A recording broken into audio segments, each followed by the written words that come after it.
22 shtete arabe kundër një shteti me 9 milion banor.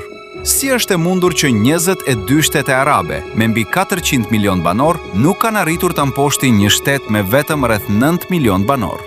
Pse Izraeli jo vetëm që ka mbijetuar, por është shndërruar në fuqinë më të madhe ushtarake të lindjes së mesme?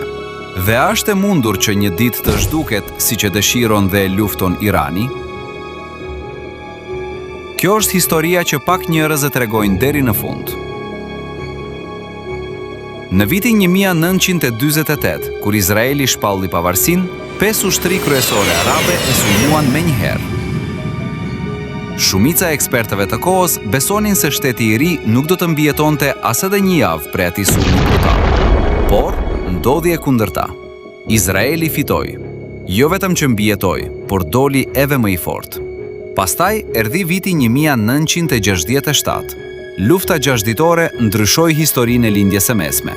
Brenda vetëm pak orësh, forcat ajrore egjiptiane u goditen aq rënd dhe as nuk i la mundesja të ngriheshin në ajër, por shkatërimi i saj ndodhi në tokë dhe kështu balanca e luftës ndryshoi.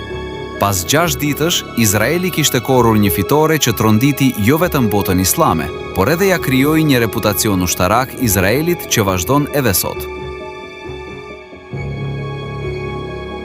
Që nga ajo kohë, asnjë shtet apo koalicion arab nuk ka ndërmarrë një luftë të drejtë për drejtë kundër Izraelit. Por pse? Arsyeja e parë është teknologjia.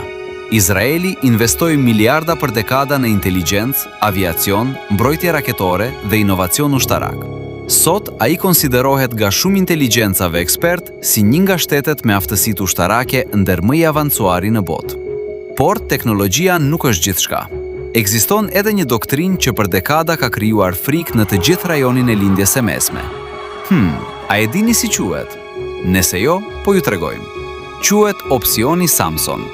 Ideja sa është e thjeshtë, po aq është edhe brutale. Nëse Izraeli do të përballej me shkatërim ekzistencial, ai do të hakmerrej në mënyrë shkatëruese apokaliptike ndaj armiqve të tij. Izraeli nuk e ka konfirmuar zyrtarisht asnjëherë posedimin e kësaj arme bërthamore, por as nuk e ka mohuar. Megjithatë, shumica e instituteve dhe inteligjencave ndërkombëtare vlerësojnë se ai zotron një arsenal bërthamor të veçantë. Dhe vetë kjo pasiguri shërben si faktor frenues dhe mbrojtës për Izraelin. A e dim ne si Storm Kosova? Ne i përgjigjemi kësaj pyetje duke ju thënë se askush nuk dëshiron ta testojë kufirin. Dhe si maja e icebergut, vijnë të faktori që ndryshon çdo llogari ushtarake jo vetëm rajonale, por edhe globale. Shtetet e Bashkuara.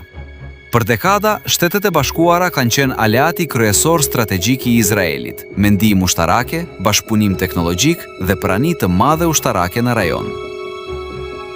Çdo vend e di se një konflikt i madh dhe i gjerë me Izraelin mund të cenojë edhe interesat amerikane. Por ndoshta ndryshimi dhe dyshimi i madh nuk ka ardhur nga perëndimi, e as nga Izraeli, por ka ardhur nga vetë bota arabe. Në vitet e fundit, disa vende arabe kanë normalizuar marrëdhëniet me Izraelin përmes marrëveshjeve të Abrahamit. Të tjera, edhe pa marrëdhënie të plota diplomatike, kanë bashkëpunuar në mënyra të ndryshme përballë kërcënimeve të përbashkëta. Paradoksi është i jashtëzakonshëm. Dikur shumë shtete arabe bashkoheshin për ta luftuar Izraelin. Sot, disa prej tyre e shohin Iranin si kërcënimin më të madh dhe Izraelin si një partner strategjik në balancën rajonale. Lindja e mesme e ditëve të sotme është krejt tjetër nga ajo e viteve të 60-ta. Dhe pastaj vjen pyetja apokaliptike. A mund të zhbëhet Izraeli nga një luftë konvencionale? Shumica e ekspertëve ushtarak vlerësojnë se kjo është shumë pak e mundshme në rrethanat aktuale. Nga një konflikt bërthamor, një skenar i tillë do të kishte pasoja katastrofike për të gjithë rajonin dhe për te i tij. Nga presioni diplomatik apo ekonomik, kjo mbetet objekt debatesh dhe do të varej nga zhvillimet ndërkombëtare gjatë viteve të ardhshme. Një gjë megjithatë është e qartë.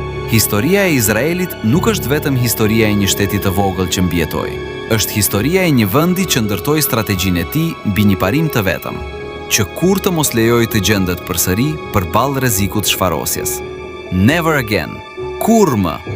Dhe pikërisht ky parim vazhdon të formësojë ekuilibrin e gjithë lindjes së mesme, edhe sot e kësaj dite. Ne në Storm Kosova përpiqemi të shpjegojmë ngjarjet globale me fakte, kontekst kohor dhe analiza të kuptueshme për të gjithë. Nëse e vlerësoni këtë lloj përmbajtjeje, mbështetja juaj morale duke shpërndar videot, komentuar ato, ndjekur kanalin në YouTube është motivimi më i madh. Nëse dëshironi të kontribuoni edhe financiarisht në zhvillimin e këtij misioni, çdo mbështetje na ndihmon të vazhdojmë të sjellim analiza të pavarura vetëcilësore.